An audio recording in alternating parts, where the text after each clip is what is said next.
दो तीन ही सेंटर क्यों कैंसिल करना है, सभी सेंटर को मतलब कैंसिल करिए, री एग्जाम कराइए। लेकिन हमारे बच्चों को आज़ादी से लेके आज तक आपने देखा कौन सा मतलब अपराध कर रहे थे, आपने लाठी डंडा से मारा। एक जालियांवाला बाग का एक दूसरा रूप था बिहार में, इंडिया गठबंधन का, महागठबंधन का, और हम लोग बहुत भारी मतों से जीतेंगे इस बार। आप लेकिन 400 पार का ये जो नारा लगाए थे, ऑलरेडी कांग्रेस कर चुका है कभी 400 पार, और इस बार 200 पार करेगा महागठबंधन, आप देखिएगा बिहार में।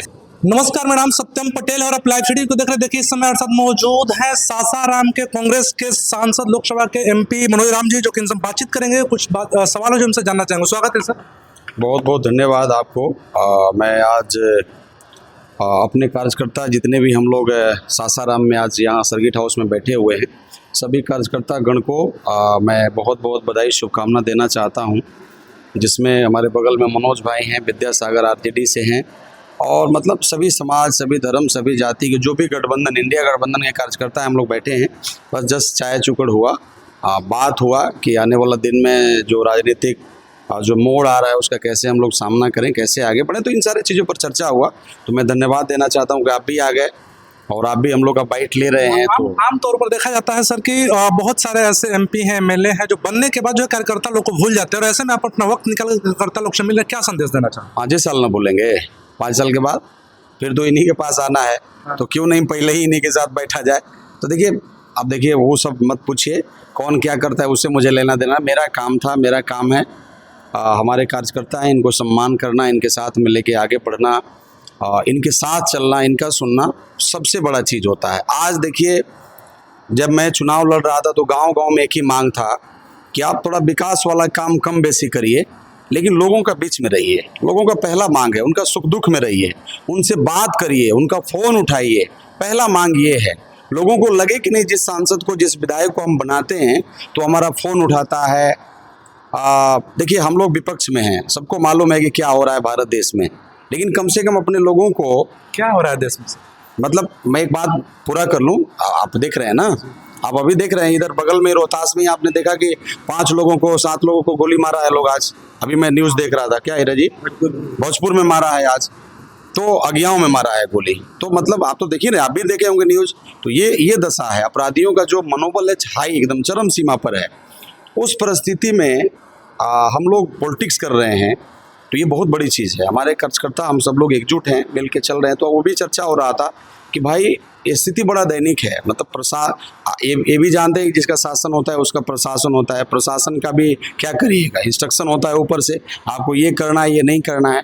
चलिए, मैं उसमें नहीं जाना चाहता, लेकिन आपको मैं बताना चाहता हूँ कि मतलब मेरा सौभाग्य है, मैं हर मंच से बताता हूँ, हर चैनल पर बताता हूँ कि मैं एक गरीब बाप का बेटा हूँ।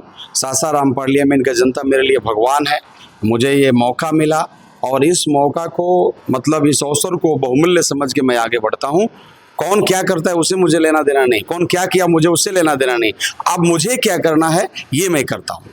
अभी अपनी भी बताया, और लगातार देखा जा रहा है कि बिहार में और जिला की बात करें, लगातार हत्याएं हो रही है। कल भी एक स्वर्ण व्यवसायी की हत्या हो गई, आज भी हत्याएं हुई हैं, और लगातार एनडीए वाले दावा करते हैं कि बिहार में सुशासन की सरकार है, विकास पुरुष की सरकार है, और यहाँ पर जीरो टॉलरेंस की सरकार है। ये तो मैं तो आपसे पहले बोल दिया कि आज का मैं घटना बोल रहा हूँ। अगियाओं में, भोजपुर में 5-6 लोगों का गोली लोगों ने मार दिया।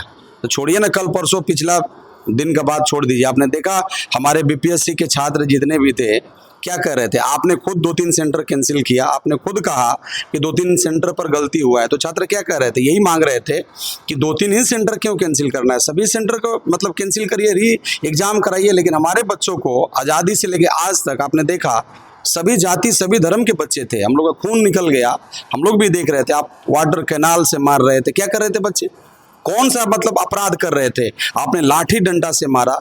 मतलब वैसा, मतलब क्या कहिएगा, जालियांवाला बाग का एक दूसरा रूप था बिहार में। जालियांवाला बाग का मैं कह रहा हूँ ना, आप देख लीजिए, आप वीडियो देखे होंगे, तो मतलब ये सब आप देख लीजिए क्या हो रहा है बिहार में।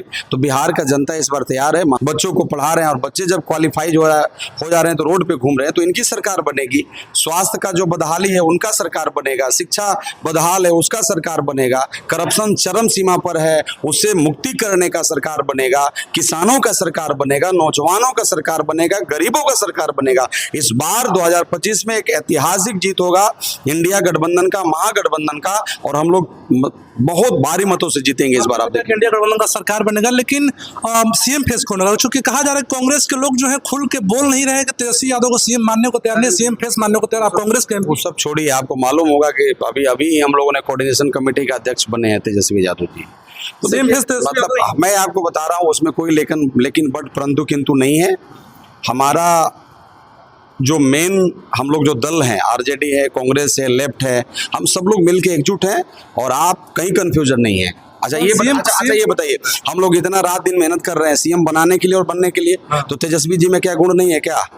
लोग विपक्ष वाले तो विपक्षी एनडीए वाले तो कहते हैं कि 9वीं फेल है तो कैसे बनेंगे? छोड़िए ना, 9वीं फेल है तो क्या मतलब यहाँ कोई योग्यता थोड़ी नहीं है सीएम बनने के लिए। सीएम बनने के लिए कोई योग्यता है कॉन्स्टिट्यूशन में हमारा?